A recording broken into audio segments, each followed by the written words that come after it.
నమస్కారం ETV news కు స్వాగతం ముఖ్యాంశాలు టెక్నాలజీ తెచ్చే సమస్యలకు ఆధ్యాత్మికతే పరిష్కారమన్న చంద్రబాబు బాబా రామ్దేవ్ తో కలిసి ఉండవల్లి గుహల వద్ద సీఎం యోగాసనాలు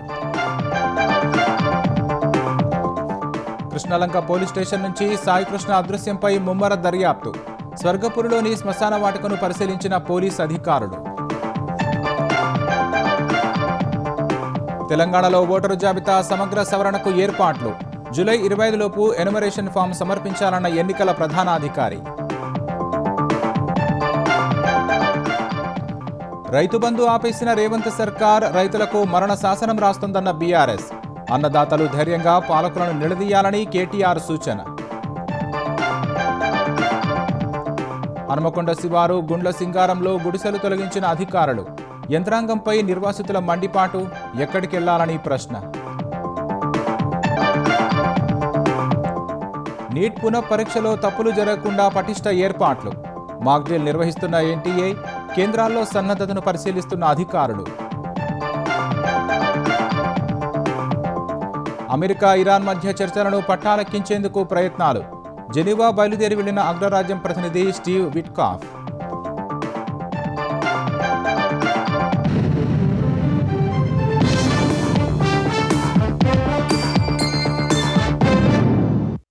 ఉండవల్లి గుహల వద్ద రామ్దేవ్ బాబాతో కలిసి ముఖ్యమంత్రి చంద్రబాబు యోగా సాధన చేశారు. వివిధ రకాల యోగా ప్రక్రియలను చంద్రబాబుకు రామ్దేవ్ బాబా వివరించారు. నెట్ జీరో విధానంలో కాలుష్యరహిత రాజధానిగా అమరావతిని నిర్మిస్తున్నట్లు సీఎం చెప్పారు. ప్రజారోగ్యం కోసం తెచ్చిన సంజీవని ప్రాజెక్టులో యోగా సాధన, ప్రాణాయామం వంటి ప్రక్రియలను చేరుస్తున్నామన్నారు. ఉండవల్లి కుండల వద్ద యోగా అందమైన ఆలోచన అని చంద్రబాబు చెప్పారు. Baba Ramdev ji has promoted yoga and spirituality. I promoted technology. These are all not separate. We need technology. Under the same time, we have to follow spirituality. Nowadays, every child is born with cell phone. You can imagine the stress of the world. For all these things, spirituality is only the solution. That is where is giving to the world. Technology without addiction, it is only a weapon. Spirituality is a reality. One has to understand this. అభివృద్ధి vision కలిగిన నాయకుడు ముఖ్యమంత్రి చంద్రబాబు అని యోగా గురువు రామ్దేవ్ బాబా ప్రశంసించారు. ఏక్ భారత్ శ్రేష్ఠ భారత్ అనే నినాదంతో ప్రధాని చేసే పనికి చంద్రబాబు సహకరిస్తున్నారని రామ్దేవ్ బాబా చెప్పారు. देश के प्रधानमंत्री कहते हैं कि हमें 2047 तक 2047 तक एक भारत को विकसित भारत बनाना है. जिस विजन के साथ, जिस डिवोशन, डेडिकेशन, डिटर्मिनेशन के साथ, जिस ऑनेस्टी के साथ हमारे चंद्रबाबू नायडू गारू जी काम कर रहे हैं, ऐसे देश के सभी मुख्यमंत्री एक्ट करें. उसी तरह से चले तो 2047 तक विकसित भारत के लिए इंतजार नहीं करना पड़ेगा. 2037, 2040 तक हम विकसित भारत बना सकते हैं. अमरावती देवतल राजधानी, अब देवतल राजधानी योगधानी हो गया है. आपको यदि सौंदर्य देखना है तो स्विट्जरलैंड जाने की जरूरत नहीं. स्पिरिचुअल लैंड आंध्र प्रदेश में आ जाओ. This is more beautiful then Switzerland. అంతర్జాతీయ యోగా దినోత్సవానికి పెద్ద ఎత్తున ఏర్పాట్లు జరుగుతున్నాయి. ఈ కార్యక్రమాన్ని ఎంతో ప్రతిష్టాత్మకంగా నిర్వహించేందుకు ఆయుష్ మంత్రిత్వ శాఖ భారీ ఏర్పాట్లు చేస్తోంది. పశ్చిమ బెంగాల్ కోల్కతాలో జరగనున్న 12వ అంతర్జాతీయ యోగా వేడుకలకు ప్రధాని నరేంద్ర మోదీ నేతృత్వం వహించనున్నారు. ఈసారి యోగా డే కోసం ఏర్పాటు చేసిన ప్రత్యేక పోర్టల్లో రిజిస్ట్రేషన్ల సంఖ్య 6 లక్షలు దాటిందని ఆయుష్ మంత్రిత్వ శాఖ వెల్లడించింది. ఈ ఏడాది ఆరోగ్యకరమైన జీవితం కోసం యోగా అనే థీమ్తో యోగా దినోత్సవం నిర్వహిస్తున్నట్లు తెలిపింది. ప్రధాని నరేంద్ర మోదీతో కలిసి రేపు దేశవ్యాప్తంగా కోట్లాది మంది యోగాసనాలు వేయనున్నారు. అన్ని వయసుల వారు ఆరోగ్యంగా, ఉత్సాహంగా జీవించడంలో యోగా ఎంతలా ఉపయోగపడుతుందో తెలుసుకోవడమే యోగా డే ముఖ్య ఉద్దేశం. భారతీయులంతా ఏకమై ఈ అంతర్జాతీయ యోగా వేడుకను విజయవంతం చేయాలని ఆయుష్ మంత్రిత్వ శాఖ సూచించింది. అంతర్జాతీయ యోగా దినోత్సవానికి సన్నాహకంగా తెలంగాణ వ్యాప్తంగా పలుచోట్ల ప్రత్యేక కార్యక్రమాలు ఏర్పాటు చేశారు. మంచిర్యాల జిల్లా మందమరిలో సింగరేణి ఆధ్వర్యంలో యోగా నిర్వహించారు. పెద్దపల్లి జిల్లా గోదావరి ఖనిలోని జీఎం కాలనీలో సింగరేణి ఆధ్వర్యంలో యోగా కార్యక్రమం జరిగింది. ఖమ్మంలో గత వారం రోజులుగా యోగాపై నిర్వహిస్తున్న అవగాహన కార్యక్రమాలు నేడు కూడా కొనసాగాయి. పటేల్ మైదానం, పెవిలియన్ మైదానం, వైరా రోడ్డులో ర్యాలీ నిర్వహించారు. ఖమ్మం అర్బన్ వెలుగుమట్ల అటవీ క్షేత్రంలో ప్రత్యేక యోగా సాధన చేశారు. సికింద్రాబాద్ పరేడ్ మైదానంలో పెద్ద ఎత్తున యోగా సాధన చేశారు. కేంద్ర మంత్రి కిషన్ రెడ్డి, మాజీ ఉపరాష్ట్రపతి వెంకయ్యనాయుడు, ఎంపీలు ఈటల రాజేందర్, లక్ష్మణ్, బీజేపీ తెలంగాణ అధ్యక్షుడు రామచంద్రరావు తదితరులు పాల్గొన్నారు. సినీ నటులు నవీన్ పోలిశెట్టి, డింపుల్ హయాతి కూడా హాజరయ్యారు. గత 7 సంవత్సరాలుగా మనము మరి 24 అవర్స్ కౌంట్ డౌన్ కింద యోగాకు సరిగ్గా 24 గంటల ముందు మన హైదరాబాద్లో ఈ కార్యక్రమాన్ని లాల్ బహదూర్ స్టేడియంలో కానీ పరేడ్ గ్రౌండ్స్లో కానీ గత అనేక సంవత్సరాలుగా నిర్వహిస్తూ ఉన్నాం. ఈ కార్యక్రమం ఇంకా భవిష్యత్తులో చాలా అద్భుతంగా మరింతగా ఈ హైదరాబాద్ జనాన్ని, హైదరాబాద్ ప్రజలను సంఘటితం చేసి వాళ్ళని కూడా భాగస్వాములు చేస్తూ ఈ కార్యక్రమాన్ని ముందుకు తీసుకెళ్లాలి. ఓటర్ల జాబితా సమగ్ర ప్రత్యేక సవరణ ఎస్ఐఆర్ ప్రక్రియ కోసం BLOలకు పూర్తి స్థాయిలో శిక్షణ ఇచ్చామని తెలంగాణ ఎన్నికల ప్రధానాధికారి సుదర్శన్ రెడ్డి చెప్పారు. డేటా ఎంట్రీ ఆపరేటర్లను కూడా నియమించుకుంటున్నామని వివరించారు. ఎస్ఐఆర్ కోసం జూలై 25 లోపు ఎనుమరేషన్ ఫామ్ సమర్పించాల్సి ఉంటుందని ఆయన హైదరాబాద్లో తెలిపారు. BLOలు తీసుకొచ్చే ఫామ్లను ముసాయిదాలో పొందుపరుస్తామన్నారు. తెలంగాణ ప్రభుత్వం ఇచ్చిన ఇతర పత్రాలను కూడా అనుమతిస్తామని సుదర్శన్ రెడ్డి చెప్పారు. 2002లో అనుసంధానమైన వారికి ఇతర పత్రాలు అవసరం లేదన్నారు. ఓటరు జాబితాలో ఇచ్చిన అడ్రస్కే ఎనుమరేషన్ ఫామ్ వస్తుందన్నారు. చిరునామా మారిన వారికి ఎనుమరేషన్ ఫామ్ రాదన్నారు. ఓటర్లు విధిగా ఎస్ఐఆర్ ప్రక్రియలో పాల్గొనాలని సుదర్శన్ రెడ్డి సూచించారు. మ్యాపింగ్ 70% అయింది. ఎక్కువ రూరల్లో అయితే 80% చాలా జిల్లాల్లో ఉన్నాయి. కొన్ని అసెంబ్లీ కాన్స్టిట్యున్సీస్లో 93-94% కూడా అయినాయి. మ్యాపింగ్ కాలేదు కాబట్టి నా పేరు తీసేస్తారనేది లేదు. Mapping is only an administrative act. నా BLOకి ఆ పరిధి తెలుసుకోవడానికి, తర్వాత 2002ని దీన్ని అనుసంధానం చేసుకోవడం వరకు ఉపయోగపడింది. ఆదాయానికి మించిన ఆస్తుల కేసులో Telangana survey land records deputy director సుంకరి నరహరి బ్యాంకు లాకర్లో తాజాగా 1,50,00,000 రూపాయలు బయటపడ్డాయి. 2.5 కిలోల బంగారం కూడా గుర్తించారు. లాకర్ తెరిపించిన ఏసీబీ అధికారులు భారీగా నగదు, బంగారం చూసి విస్తుపోయారు. ఈ నెల 16న నరహరి నివాసం, ఆయన బంధువులు, కుటుంబ సభ్యుల నివాసాల్లో ఏకకాలంలో 10 ప్రాంతాల్లో ఏసీబీ అధికారులు సోదాలు నిర్వహించారు. సోదాల్లో రంగారెడ్డి జిల్లాలో 5 ఓపెన్ ప్లాట్లు, 1.24 ఎకరాల వ్యవసాయ భూమి, పుప్పాలగూడలో 2,500 చదరపు అడుగుల ఫ్లాట్, నార్సింగ్లో 2 విలాసవంతమైన ప్లాట్లు గుర్తించారు. రాజేంద్రనగర్లో ఇంకో ప్లాట్, గచ్చిబౌలిలో G+3 భవనం, చత్రినాకలో G+2 భవనం ఉందని తేల్చారు. నరహరి ఇంట్లో 1.54 కోట్ల నగదు, బ్యాంకు ఖాతాల్లో 2.29 కోట్లు, ఫిక్స్డ్ డిపాజిట్ల రూపంలో 5.04 కోట్లు ఉందని గుర్తించారు. సుమారు 1.3 కిలోల బంగారు ఆభరణాలు, 8 కిలోల వెండి స్వాధీనం చేసుకున్నారు. ఆస్తుల విలువ మొత్తం 13.05 కోట్లుగా ఏసీబీ అధికారులు అంచనా వేశారు. బహిరంగ మార్కెట్లో వీటి విలువ 100 కోట్లకు పైగానే ఉంటుందని సమాచారం. శాలిబండలోని కెనరా బ్యాంకు లాకర్ తాళాన్ని ఏసీబీ అధికారులకు ఇచ్చే విషయంలో నరహరి మొండికేసినట్లు తెలుస్తోంది. ఏసీబీ అధికారులు బ్యాంకు అధికారులకు లేఖ రాసి వారిచ్చిన తాళం సహాయంతో లాకర్ తెరిచినట్లు సమాచారం. హనుమకొండ శివారు గుండ్ల సింగారంలో గుడిసెల తొలగింపు వివాదంగా మారింది. చెరువు శిఖం భూముల్లో గుడిసెలు వేసుకున్నారంటూ తెల్లవారుజామున భారీగా చేరుకున్న రెవెన్యూ సిబ్బంది, పోలీసులు జేసీబీలతో ఆక్రమణలు తొలగించారు. దాదాపు 360 గుడిసెలను తొలగించారు. అధికార యంత్రాంగం తీరుపై బాధితులు మండిపడ్డారు. నిద్రలో ఉండగానే భారీ వాహనాలు, యంత్రాలతో వచ్చిన అధికారులు తమ ఇళ్లు కూలగొట్టారని ఆగ్రహం వ్యక్తం చేశారు. ఇప్పుడు తామంతా ఎక్కడికి పోవాలని వారు ప్రశ్నిస్తున్నారు. 78,000 ఖర్చు పెట్టుకొని మేము అప్పు తెచ్చుకొని గిరిగిరి తెచ్చుకొని రోజుకు రోజు అటు కట్టుకుంటా ఇటెల్లో తీసుకుంటాను సార్. ఇప్పుడు మా పూట లేకుండా మా బియ్యం గియ్యం మంచాలు గించాలు అన్ని అందులోనే కూలగొట్టి 5 గంటలకు వచ్చి మేము అక్కడ అడ్డం ఉన్నా కూడా మమ్మల్ని నెట్టేసుకుంటూ వచ్చిళ్ళు. మా మీదనే రేకులు కూలగొడతారు. వాళ్ళు అంత దౌర్జన్యం అంటే అంత దౌర్జన్యం. ఎవరు మాట్లాడితే వాళ్ళనే గుంజుకుపోయి అక్కడ ఉన్నాం సార్. మేము 3 బజార్ల కాడ వాళ్ళు వస్తా అంటే బాంచలు మేము మాది వాళ్ళము, మేమేం లేని వాళ్ళం, కూలికి లేని వాళ్ళం, ఈడ బతుకుతున్నాం సార్ బాంచన అని వాళ్ళ కాళ్ళు మొక్కుకుంటాం. మేము అటే ఉన్నాం, ఇటు వచ్చారు సారు. మా పాప లోపల ఉన్నదంటే కూడా ఇంటలేరు. పాప లేదు ఏం లేదు రండి అని గుంజుకుపోతున్నారు. మేము ఇంత భూమి ఏం చెప్పలేదు సార్. మాకు ఇంత చిన్న పిల్లల్ని వేసుకొని ఇంత ఎండలో మేము ఏడుండాలి సార్. మాకు భూమి జాగుంటే ఇంత గడ్డం రాకపోతుంది కదా, ఈడ ఉండక అవసరం ఉండకపోవు కదా. మాకు ఇల్లు లేక జాగ లేకనే ఇక్కడ ఉన్నాం కదా సార్. మేము గట్లా గూలో కొడతాం. మా ఇంట్లో సామాన్ ఏం లేకుండా మేము ఏడుండాలి సార్ రోడ్డు మీద. రైల్వే శాఖకు చెందిన స్థలాల్లోని ఆక్రమణల తొలగింపు చేపట్టడం విజయవాడ రాజీవ్ గాంధీ హోల్సేల్ కూరగాయల మార్కెట్ వద్ద తీవ్ర ఉద్రిక్తత ఏర్పడింది. దేశవ్యాప్తంగా తమ ఆధీనంలోని స్థలాల్లో ఆక్రమణలను, అనధికారిక నిర్మాణాలను కోర్టు ఆదేశాల ప్రకారం తొలగించేందుకు రైల్వే శాఖ చర్యలు చేపట్టింది. ఇందులో భాగంగానే విజయవాడ రాజీవ్ గాంధీ మార్కెట్ పరిసరాల్లో కూడా అధికారులు అనధికారిక నిర్మాణాల తొలగింపు చేపట్టారు. అయితే ఎలాంటి ముందస్తు సమాచారం ఇవ్వకుండానే దుకాణాలు తొలగిస్తున్నారని అక్కడి వ్యాపారాలు చేసుకుంటున్న వారు ఆవేదన వ్యక్తం చేస్తున్నారు. తరతరాలుగా అక్కడే వ్యాపారాన్ని నమ్ముకొని బతుకుతున్నామని ఇప్పటికిప్పుడు తమ దుకాణాలు తొలగిస్తే ఎలాగని ప్రశ్నిస్తున్నారు. ప్రత్యామ్నాయం చూపకుండా ఒక్కసారిగా ఖాళీ చేయించడంపై బాధితులు ఆవేదన వ్యక్తం చేస్తున్నారు. నేతన్న భరోసా పథకానికి త్వరలో శ్రీకారం చుడుతున్నామని ఆంధ్రప్రదేశ్ చేనేత శాఖ మంత్రి సవిత తెలిపారు. నేతన్నల ఆరోగ్య రక్షణకు యూనివర్సల్ హెల్త్ పాలసీ తీసుకొస్తున్నట్లు చెప్పారు. చేనేత కుటుంబాలు గౌరవమైన ఆర్థిక భరోసాతో కూడిన జీవనం సాగించడమే కూటమి ప్రభుత్వ ప్రాధాన్యమని వివరించారు. అమరావతిలో నిఫ్టీ ఏర్పాటుకు కేంద్రం సుముఖత తెలపడం పెద్ద శుభవార్త అని ఆమె అన్నారు. నేతన్నల కోసం ఉచిత విద్యుత్ పథకం అమలు చేస్తున్నామన్నారు.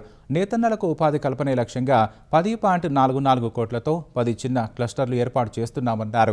ధర్మవరంలో 38.31 కోట్లతో మెగా చేనేత క్లస్టర్, విశాఖలో 172 కోట్లతో పీఎం ఏక్తా మాల్, ఉప్పాడలో 15.01 కోట్లతో, మంగళగిరిలో 22.50 కోట్లతో హ్యాండ్లూమ్ ప్రాజెక్టులు ఏర్పాటు చేస్తున్నట్లు ఆమె వెల్లడించారు.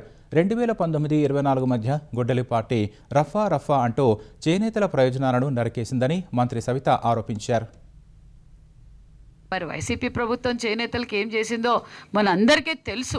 ఆప్కో మీద కూడా 120 కోట్లు కేంద్రం నుంచి నిధులు తీసుకొచ్చి ఆ నిధులు ఎక్కడ డైవర్ట్ చేశారో ఏం చేశారో ఇంతవరకు అధికారులు కూడా ఆదేశించాం. మరి ఎంక్వైరీ జరుగుతూ ఉంది. మరి ఆ అప్పు కూడా ఈరోజు మేమే కడుతున్నాం. ఈరోజు చేనేత సొసైటీలకి ఇన్ టైంలో డబ్బులు ఇవ్వలేకపోయామంటే మరి అవన్నీ స్ట్రీమ్లైన్ చేసుకుంటూ ఆ అప్పు కట్టుకుంటూ మళ్ళీ ఈరోజు చేనేత సంఘాలందరికీ పేమెంట్ చేసుకుంటూ వస్తున్నాం. వైసీపీ పార్టీ చేనేతలకే కాదు ఈ రాష్ట్రాన్నే భూస్థాపితం చేసేసింది. ప్రశ్నాపత్రం లీకేజీతో నిర్వహిస్తున్న నీట్ పునఃపరీక్ష కోసం దేశవ్యాప్తంగా మాక్ డ్రిల్ కొనసాగుతోంది. ఈ మధ్యాహ్నం 1 గంట నుంచి సాయంత్రం 6:30 వరకు ఈ మాక్ డ్రిల్ నిర్వహిస్తున్నారు. ఈ మాక్ డ్రిల్ ద్వారా పరీక్షా కేంద్రాల్లో సన్నద్ధతను పరిశీలించడం సహా వివిధ ఏజెన్సీల మధ్య సమన్వయాన్ని పరీక్షించనున్నారు. మే నెల 3న నిర్వహించిన నీట్ పరీక్ష పేపర్ లీక్ అయినందున నేషనల్ టెస్టింగ్ ఏజెన్సీ ఎన్టీఏ రేపు జరిగే పరీక్ష కోసం కట్టుదిట్టమైన చర్యలు చేపట్టింది. ఢిల్లీలోని నేషనల్ టెస్టింగ్ ఏజెన్సీ ఎన్టీఏ కార్యాలయం వద్ద భద్రతను కట్టుదిట్టం చేశారు. రేపు మధ్యాహ్నం 2 గంటల నుంచి సాయంత్రం 5:15 వరకు దేశంలోని 551 నగరాలు, విదేశాల్లోని 14 నగరాల్లో ఆఫ్లైన్ విధానంలో నీట్ రీ ఎగ్జామ్ జరగనుంది. ఈ పరీక్ష సజావుగా ఎలాంటి ఆటంకాలు లేకుండా నిర్వహించేందుకు విస్తృతమైన భద్రతా, పరిపాలనాపరమైన చర్యలు చేపట్టినట్లు అధికారులు తెలిపారు. ప్రశ్నాపత్రం లీకేజీ కారణంగా రేపు నీట్ పునఃపరీక్ష నిర్వహిస్తుండగా చిత్ర విచిత్రాలు చోటు చేసుకుంటున్నాయి. ఈ పరీక్షకు హాజరు కావాల్సిన నాగ్పూర్ విద్యార్థికి నేషనల్ టెస్టింగ్ ఏజెన్సీ యుఏఈలోని అబుదాబిలో పరీక్షా కేంద్రం కేటాయించింది. శుక్రవారం అడ్మిట్ కార్డు డౌన్లోడ్ చేసుకున్న నాగ్పూర్కు చెందిన అబ్దుల్లా మహమ్మద్ అనే విద్యార్థి అందులో సెంటర్ పేరు అబుదాబి అని ఉండటాన్ని చూసి కంగుతిన్నాడు. పరీక్షా కేంద్రానికి సంబంధించి తామిచ్చిన ఆప్షన్లలో అబుదాబి లేనే-లేదని విద్యార్థి తండ్రి చెప్పారు. వెంటనే హెల్ప్లైన్ నంబర్కు కాల్ చేసి సమాచారం ఇచ్చినట్లు తెలిపారు. ఈ పొరపాటుపై స్పందించిన ఎన్టీఏ అబ్దుల్లా మహమ్మద్కు నాగ్పూర్లో పరీక్షా కేంద్రం కేటాయించనున్నట్లు తెలిపింది. ఈ మేరకు పరీక్షా కేంద్రాన్ని మార్చింది. ఆంధ్రప్రదేశ్ ప్రభుత్వం నుంచి ఉద్యోగులను శాశ్వత బదిలీపై తెలంగాణ ప్రభుత్వానికి పంపేందుకు ప్రయత్నాలు జోరందుకున్నాయి. ఈ మేరకు తెలంగాణ ప్రభుత్వ ప్రధాన కార్యదర్శికి ఆంధ్రప్రదేశ్ ప్రభుత్వ ప్రధాన కార్యదర్శి లేఖ పంపారు. తెలంగాణకు వెళ్లేందుకు తుది ఆప్షన్లు ఇచ్చిన 891 మందితో జాబితాను లేఖకు జత చేశారు. గతంలో ఉన్నత స్థాయి సమావేశాల్లో తీసుకున్న నిర్ణయాలకు లోబడే ఈ శాశ్వత బదలాయింపు ప్రక్రియ ఉంటుందన్నారు. సాధ్యమైనంత త్వరగా బదలాయింపు ప్రక్రియ పూర్తి చేయాలని లేఖలో కోరారు. విజయవాడకు చెందిన సాయికృష్ణ అదృశ్యంపై విచారణ కొనసాగుతోంది. ఏసీపీ దైవప్రసాద్ ఆధ్వర్యంలో విచారణ బృందం వేర్వేరు కోణాల్లో దర్యాప్తు చేస్తోంది. కృష్ణలంక పోలీస్ స్టేషన్లో విచారణ చేపట్టిన ఏసీపీ టాస్క్ ఫోర్స్ పోలీసుల్ని ప్రశ్నించారు.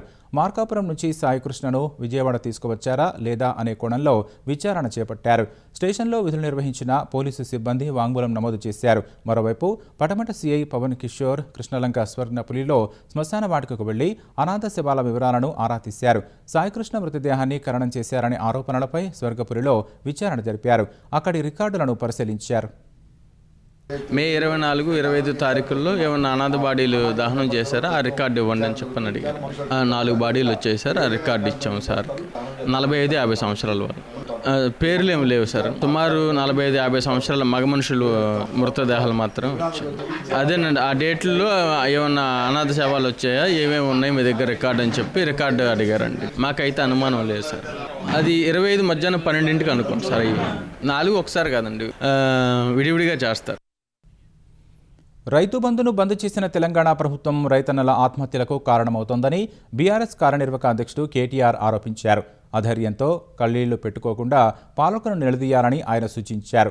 ఆదిలాబాద్ జిల్లా బోధ్ నియోజకవర్గంలో కేటీఆర్ పర్యటించారు. ఇటీవల మనస్తాపంతో ఆత్మహత్య చేసుకున్న సిరికొండ మండలం పొన్న గ్రామానికి చెందిన రైతు పాండురంగ కుటుంబాన్ని పరామర్శించారు. పార్టీ తరఫున బాధిత కుటుంబానికి 3 లక్షల ఆర్థిక సాయం అందజేశారు. పాండురంగ కుటుంబానికి బీఆర్ఎస్ అండగా ఉంటుందని భరోసా ఇచ్చారు.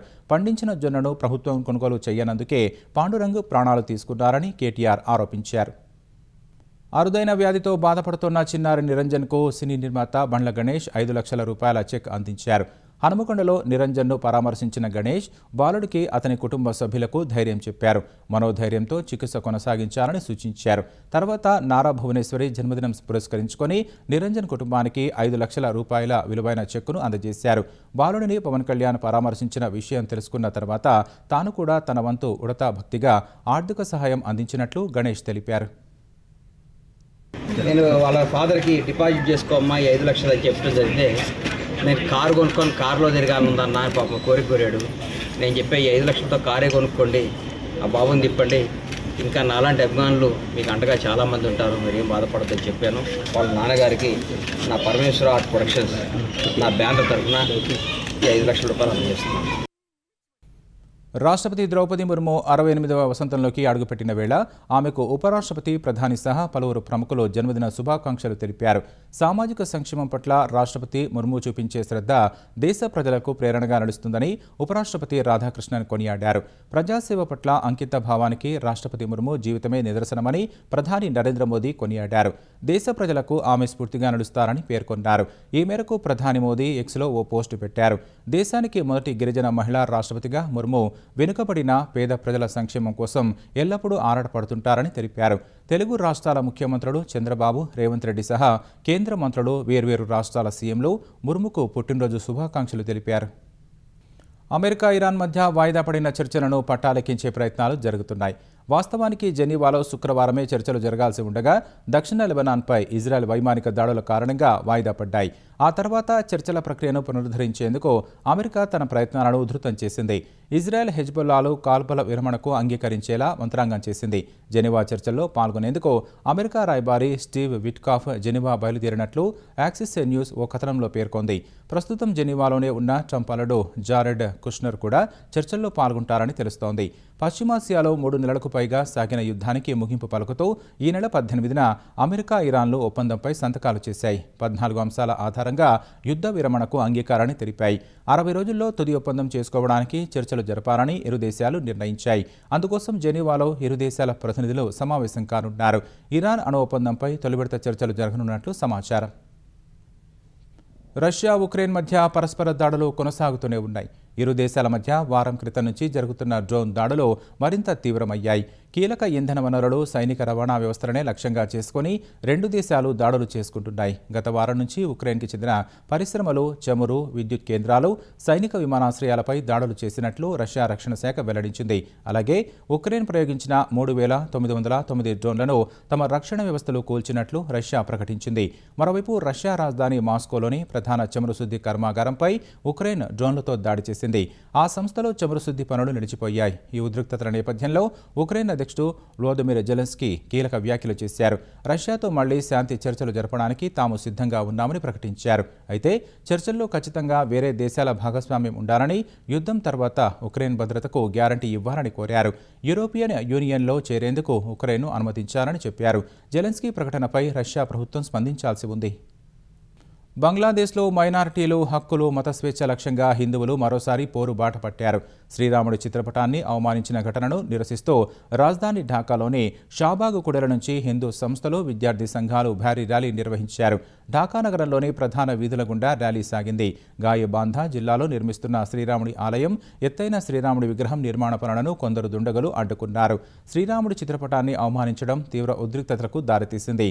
ఈ ఘటనపై పోలీసులు కేసు నమోదు చేసినప్పటికీ ఇప్పటి ఇప్పటివరకు చర్యలు తీసుకోలేదు.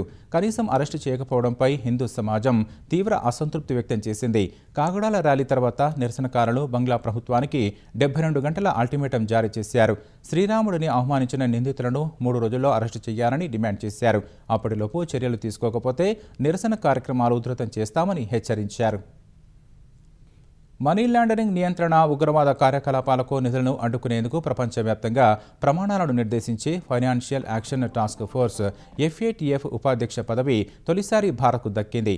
2010 నుంచి భారత్ FATF సభ్యదేశంగా కొనసాగుతోంది. ప్యారిస్లో జరిగిన ప్లీనరీలో FATF ఉపాధ్యక్షుడిగా భారత్కు చెందిన వివేక్ అగర్వాల్ ఎన్నికయ్యారు. జూలైలో బాధ్యతలు చేపట్టనున్న ఆయన వచ్చే ఏడాది జూన్ వరకు పదవిలో ఉంటారు. మధ్యప్రదేశ్ కేడర్కు చెందిన 1994 బ్యాచ్ IAS అధికారి వివేక్ అగర్వాల్ గతంలో FATFకు వెళ్లిన భారత ప్రతినిధి బృందానికి సారథ్యం వహించారు. ఫైనాన్షియల్ ఇంటెలిజెన్స్ యూనిట్ డైరెక్టర్గా కూడా పనిచేశారు. అగర్వాల్ ఎన్నిక భారత్కు పెద్ద విజయమని విదేశాంగ మంత్రిత్వ శాఖ హర్షం వ్యక్తం చేసింది. స్వతంత్ర భారత చరిత్రలో ప్రధాని నరేంద్ర మోదీ 12 ఏళ్ల పాలన ఓ ముఖ్య ఘట్టంగా నిలుస్తుందని హోంమంత్రి అమిత్ షా అన్నారు. నవభారత నిర్మాణానికి దేశ ప్రతిష్ట ప్రపంచవ్యాప్తంగా పెరిగినందుకు గుర్తుగా మోదీ పదవీకాలం నిలుస్తుందని కేంద్ర మంత్రి అన్నారు. మహారాష్ట్రలో అంబాబాయి అమ్మవారి ఆలయ కారిడార్ ప్రాజెక్టును ప్రారంభించిన అమిత్ షా 12 ఏళ్ల మోదీ పాలనలో ఒకప్పుడు అసాధ్యంగా భావించిన ఎన్నో పనులు పూర్తయినట్లు తెలిపారు. అయోధ్యలో రామమందిర నిర్మాణం, కాశీ విశ్వనాథ్ కారిడార్, కేదార్నాథ్, బద్రీనాథ్, సోమనాథ్, కామాఖ్య దేవాలయాల్లో జరిగిన పనులను అమిత్ షా ప్రస్తావించారు. అభివృద్ధి, వారసత్వం అనే లక్ష్యంతో దేశవ్యాప్తంగా సాంస్కృతిక పునరుజ్జీవం జరుగుతోందని అన్నారు. అంబాబాయి ఆలయ కారిడార్ దేశ సాంస్కృతిక వారసత్వాన్ని పరిరక్షించే దిశగా వేసిన మరో అడుగు అని అమిత్ షా పేర్కొన్నారు. కాంగ్రెస్ హయాంలో నిర్లక్ష్యానికి గురైన తూర్పు భారతదేశం ఇప్పుడు దేశ ప్రగతి, సమగ్ర అభివృద్ధికి ప్రధాన ముఖద్వారంగా అవతరిస్తోందని ప్రధాని నరేంద్ర మోదీ తెలిపారు. కేంద్ర ప్రభుత్వం అమలు చేస్తున్న పలు సంక్షేమ పథకాలు పేదల జీవితాల్లో అనేక మార్పులు తీసుకొస్తున్నాయని చెప్పారు. ఒడిశాలో బీజేపీ ప్రభుత్వం కొలువుదేరి 2 ఏళ్లు పూర్తయిన సందర్భంగా మయూర్భంజ్ జిల్లా రాయ్రంగ్పూర్లో 47,600 కోట్ల రూపాయల విలువైన అభివృద్ధి ప్రాజెక్టులకు రాష్ట్రపతి ద్రౌపది ముర్ము, ప్రధాని మోదీ సంయుక్తంగా శంకుస్థాపన చేశారు. అనంతరం ఏర్పాటు చేసిన బహిరంగ సభలో మాట్లాడిన ప్రధాని అభివృద్ధి పథంలో ఒడిశా అత్యంత వేగంగా దూసుకుపోతోందని చెప్పారు. ఒడిశాలో ఉన్న అపారమైన సహజ వనరులను బీజేపీ ప్రభుత్వం గొప్ప అవకాశాలుగా మారుస్తోందని తెలిపారు. ఒడిశాలో పారిశ్రామిక అభివృద్ధి, ఉపాధి కల్పన కోసం ఇప్పటి వరకు సుమారు 20 లక్షల కోట్ల రూపాయల మేర భారీ పెట్టుబడుల ప్రతిపాదనలు వచ్చినట్లు వెల్లడించారు. ఈ సందర్భంగా రాష్ట్రపతి ద్రౌపది ముర్ముకు జన్మదిన శుభాకాంక్షలు తెలిపిన ప్రధాని మోదీ విశిష్ట సేవలతో ఒడిశా ఖ్యాతిని రాష్ట్రపతి మరింత పెంచారని కొనియాడారు. ద్రవ్యోల్బణాన్ని అదుపు చేయడంలో కేంద్రం దారుణంగా విఫలమైందని కాంగ్రెస్ ఆరోపించింది. ధరాభారంతో సామాన్యులు కనీస అవసరాలను కూడా తీర్చుకోలేని స్థితిలో ఉంటే అధికార బీజేపీ మాత్రం ఇతర పార్టీల నేతలను చేర్చుకోవడంలో బిజీగా ఉందని ఆరోపించింది. మోదీ సర్కార్ ఆర్థిక నిర్వహణ లోపాల కారణంగా చిన్న కుటుంబాలు చితికిపోతున్నాయని ఏఐసీసీ అధ్యక్షుడు మల్లికార్జున ఖర్గే ఆందోళన వ్యక్తం చేశారు. ఈ మేరకు ఎక్స్లో ఓ పోస్టు పెట్టారు. రిటైల్ ద్రవ్యోల్బణం 16 నెలల గరిష్టానికి చేరుకుందని ఖర్గే తెలిపారు. ఆహార ద్రవ్యోల్బణం 4.78% చేరగా ప్లేటు నుంచి టమాటాలు మాయమయ్యాయని ఖర్గే చెప్పారు. రూపాయి విలువ పాతాళానికి పడిపోయిందన్నారు. విదేశీ పెట్టుబడిదారులు భారత్ను దూరం పెడుతున్నారని, ఫలితంగా నిరుద్యోగం పెరిగిపోతోందని ఖర్గే ఆందోళన వ్యక్తం చేశారు. మహారాష్ట్రలో ఆపరేషన్ టైగర్ ఉధృతమైంది. శివసేన ఉద్ధవ్ ఠాక్రే పార్టీకి చెందిన 6 రెబెల్ ఎంపీలు ఢిల్లీకి చేరుకున్నట్లు తెలుస్తోంది. ఈ నెల 18న ఢిల్లీలో నిర్వహించిన శివసేన యూబీటీ పార్లమెంటరీ పార్టీ భేటీకి రెబెల్ ఎంపీలు డుమ్మా కొట్టారు. పార్టీ జారీ చేసిన విప్ను ధిక్కరించారు. ఎంపీలు నగేష్ పాటిల్ ఆస్తికర్, సంజయ్ దేశ్ముఖ్, సంజయ్ జాదవ్, సంజయ్ దిన్ పాటిల్, ఓంప్రకాష్ రాజే నింబాల్కర్, భావు సాహెబ్ పార్టీ మారుతున్నట్లు ప్రచారం జరుగుతోంది. తదుపరి కార్యాచరణ ప్రకటించే వరకు ఈ 6 రెబెల్ ఎంపీలు అజ్ఞాత ప్రదేశంలో ఉంటారని సంబంధిత వర్గాలు తెలిపాయి. లోక్సభ సచివాలయం నుంచి బులెటిన్ వెలువడిన తర్వాత సింధే సారథ్యంలోని శివసేనలో విలీనమైనట్లు రెబెల్ ఎంపీలు ప్రకటన చేయనున్నట్లు సమాచారం. ఆ తర్వాత మీడియా సమావేశంలో పాల్గొంటారని సంబంధిత వర్గాలు పేర్కొన్నాయి. ముఖ్యాంశాలు మరోసారి. టెక్నాలజీ తెచ్చే సమస్యలకు ఆధ్యాత్మికతే పరిష్కారమన్న చంద్రబాబు. బాబా రామ్దేవ్తో కలిసి ఉండవల్లి గుహల వద్ద సీఎం యోగాసనాలు. కృష్ణలంక పోలీస్ స్టేషన్ నుంచి సాయికృష్ణ అదృశ్యంపై ముమ్మర దర్యాప్తు. స్వర్గపురిలోని శ్మశాన వాటికను పరిశీలించిన పోలీస్ అధికారులు. తెలంగాణలో ఓటరు జాబితా సమగ్ర సవరణకు ఏర్పాట్లు. జూలై 25లోపు ఎనుమరేషన్ ఫామ్ సమర్పించాలన్న ఎన్నికల ప్రధానాధికారి. రైతు బంధు ఆపేసిన రేవంత్ సర్కార్ రైతులకు మరణ శాసనం రాస్తోందన్న బీఆర్ఎస్. అన్నదాతలు ధైర్యంగా పాలకులను నిలదీయాలని కేటీఆర్ సూచన. హనుమకొండ శివారు గుండ్ల సింగారంలో గుడిసెలు తొలగించిన అధికారులు. యంత్రాంగంపై నిర్వాసితుల మండిపాటు. ఎక్కడికెళ్లాలని ప్రశ్న. నీట్ పునఃపరీక్షలో తప్పులు జరగకుండా పటిష్ట ఏర్పాట్లు. మాక్ డ్రిల్ నిర్వహిస్తున్న ఎన్టీఏ. కేంద్రాల్లో సన్నద్ధతను పరిశీలిస్తున్న అధికారులు. అమెరికా ఇరాన్ మధ్య చర్చలను పట్టాలెక్కించేందుకు ప్రయత్నాలు. జెనీవా బయలుదేరి వెళ్లిన అగ్రరాజ్యం ప్రతినిధి స్టీవ్ విట్కాఫ్.